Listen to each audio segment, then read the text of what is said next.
ఎవరో ఉద్యోగం వచ్చిందని చెప్పి మన సాక్ష్యాలు లేవు కాబట్టి సరిపోయింది, ఉంటే చచ్చిపోదు. ఆ సాక్ష్యాల దగ్గరికి వచ్చిన వెంటనే నిన్న సిస్టర్ గారు నాకు వచ్చేసి కానుక తీసుకొచ్చారు. ఏంటమ్మా అని అడిగానంటే, బాబుకి ఫస్ట్ శాలరీ అండి. నాకెందుకు ఇచ్చావు అని రమ్మన్నాను. కాదమ్మా అది దేవుడికి ఇస్తానని మొక్కున్నాడండి. ఎవడు మొక్కోమన్నాడు? ఈ దరిద్ర పాస్టర్లు నేర్పించారు. అసలు ఏం లేవు, నీ హృదయము దేవునికి కావాలి. ఫస్ట్దంతా తెచ్చి నాకు ఇచ్చేస్తే ఆడిదేం తింటాడండి? నిజంగా చెప్తున్నాను, ఉద్యోగం చేసినప్పుడు మొదటి నెల నా నొప్పి అదే.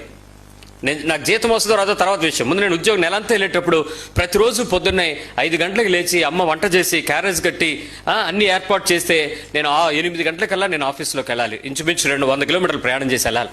అంత ప్రయాస వీళ్ళు పడితే తెల్లవారు లేచేటప్పటికి మళ్ళీ నేను రాత్రి వచ్చేటప్పటికి తెల్లవారు కూర ఉందో లేదో కూడా, ఏమైనా ఆహారం ఉందో లేదో కూడా ఇంట్లో నేను చూసేవాడిని కాదు. సరిపోయేది కాదు టైము. రాత్రి ఎప్పుడో వచ్చేవాళ్ళం, తెల్లవారు మళ్ళీ క్యారేజ్ పెట్టుకుని వెళ్ళిపోతూ ఉండేవాళ్ళం. వాళ్ళు ఏమి ఎన్ని తిప్పలు పడుతున్నారో నాకు ఆ సంబంధం లేదు. జీతం వస్తుందని, నా కొడుకు కష్టపడుతున్నాడని ఆవిడ తినకో, ఇంట్లో వాళ్ళకి పెట్టకో క్యారేజ్ కాబట్టి కొంచెం ఏమైనా పాత కూరలు చెత్తకూరలు మామూలు మన తినని కూరలు వండితే మనం 2-3 మధ్యలో తింటే మనం నామోషి అవుతామని ఆ తల్లి తండ్రి ఎంత బాధపడతారండి. అంత ప్రయాసపడి నీకోసమేమో రాత్రి గుడ్డు తెల్లవారు నీకోసం ఉంచేస్తుంది, తెల్లవారు ఆవిడ ఏదో సద్దనమో మజ్జిగనమో చారనమో తినేస్తుంది. ఇంత ప్రయాసపడి నెలంతా అయిపోయిన తర్వాత జీతం రాగానే అదంతా పట్టుకెళ్ళి ముందు తల్లికి ఇవ్వాలనుకుంటావా, పాస్టర్ చేతిలో పెట్టాలనుకుంటావా? ఏంటి అన్యాయం? వీళ్ళేంటంటే దేవుడు దేవుడు దేవుడు దీవిచ్చేస్తాడు, ఇచ్చే ఎంతసేపు మళ్ళీ అది కూడా లాగేసుకోవడం. ఇక్కడ దీవిస్తున్న తల్లి కనపట్లా, ఇంట్లో కష్టపడిన తండ్రి కనపట్లా, ప్రయాసపడి తీసుకొచ్చి నీ బ్రతుకును ఆశీర్వదించబడాలని నీ కొరకు వాళ్ళు ఎన్ని త్యాగాలు చేశారో కనపట్లా. మన డబ్బు అనేటప్పటికి నేను తీసుకెళ్ళి మా అమ్మగారికి ఇచ్చాను, పాస్టర్ గారికి ఇచ్చానన్న, చర్చికి ఇచ్చానన్న, చందాలో ఇచ్చానన్న, ఇవ్వనన్నా. ఎందుకని?